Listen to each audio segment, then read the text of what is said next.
வணக்கம் நண்பர்களே, நான் இளங்கோ, இன்சூரன்ஸ் ஃபேக்டரி இளங்கோ. இந்த 5 விஷயம் தெரியாம தயவு செஞ்சு டேர்ம் இன்சூரன்ஸ் எடுக்காதீங்க.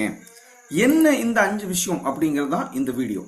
ஃபர்ஸ்ட், டேர்ம் இன்சூரன்ஸ்ல 2 விதமான பாலிசிகள் இருக்கும்.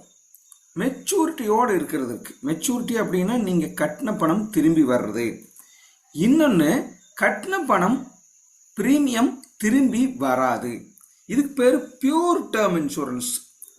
ஏன் இந்த 2 இருக்கு அப்படின்னா, இன்னைக்கு பிரீமியம் கட்டும் போதே அது வராது அப்படின்னு தெரிஞ்சுக்கிட்டு எடுக்கிறது தான் நல்லது.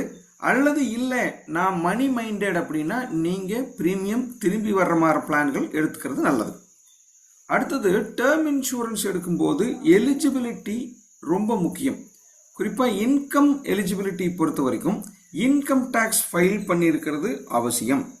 ரெண்டாவது, சேலரி ப்ரூவனாக இருக்கணும், அல்லது உங்களுடைய இன்கம் ப்ரூவனாக இருக்கணும். பேங்க்ல கிரெடிட் ஆகணும், அல்லது ஏதாவது ஒரு வழியில் அந்த வருமானத்தை நீங்கள் இன்சூரன்ஸ் கம்பெனி ப்ரூஃப் பண்ணணும். எந்த இன்கம் ப்ரூஃபும் இல்லை அப்படின்னா உங்களுக்கு டேர்ம் இன்சூரன்ஸ் கிடைக்கிறது சிரமம்.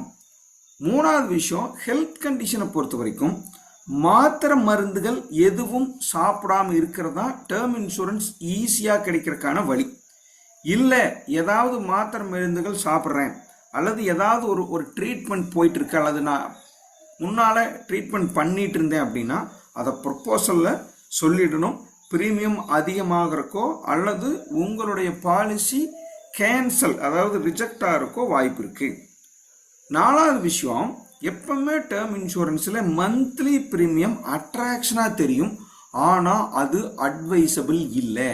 அதுக்கு பதிலாக நீங்கள் ஆஃபர்லி இயர்லி சில பாலிசிகளில் இப்போ உங்களுக்கு ஒன் டைம் இன்வெஸ்ட்மெண்ட் எல்லாம் கொடுக்குறாங்க. தயவு செஞ்சு அது மாதிரி செலக்ட் பண்ணியிருக்கிறது மட்டும்தான் அட்வைசபிள். ஏன்னா லேப்சேஷன் ரேட்டு கம்மியாக இருக்கணும்னா ஆஃபர்லி இயர்லி போகிறது தான் நல்லது. அடுத்தது பார்த்தீங்கன்னா கடைசி பாயிண்ட்டு, எப்பவுமே டேர்ம் இன்சூரன்ஸ் எடுக்கும்போது ஹை சம் அஷ்யூர்ட் அல்லது உங்களுடைய எலிஜிபிலிட்டியில் ஹை சம் அஷ்யூர்ட் போயிருங்க. குறைவான சம் அஷ்யூர்ட் போனீங்கன்னா அடுத்தடுத்த வருடங்களில் உங்கள் ஏஜுக்கு ப்ரீமியம் அதிகமாகும்.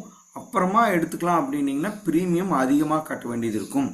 அதே மாதிரி டேர்மை பொறுத்த வரைக்கும் எவ்வளவு வருடங்கள் இந்த டேர்ம் இன்சூரன்ஸ் எடுத்துக்கலாம் அப்படின்னா முடிந்த அளவுக்கு ஹை போயிடுங்க. 60, 70, 80 எவ்வளவு உங்களுக்கு முடியுமோ ப்ரீமியம் அஃபோர்டபுளாக இருக்கோ அது வரைக்கும் போயிடுறதா நல்லது. அதுக்கப்புறம் எடுத்துக்கலாம் அப்படின்னு சொல்கிறது கட்டாயம் உங்களுக்கு ஒரு லாஸை தான் கொடுக்கும். நண்பர்களே, இந்த 5 விஷயம் தயவு செஞ்சு தெரிஞ்சுக்கிட்டு டேர்ம் இன்சூரன்ஸ் எடுங்க. நான் இளங்கோ, இன்சூரன்ஸ் ஃபேக்டரி இளங்கோ. நம்ம சேனலை தயவு செஞ்சு ஒரு சப்ஸ்கிரைப் பண்ணுங்கள், லைக் பண்ணுங்கள்.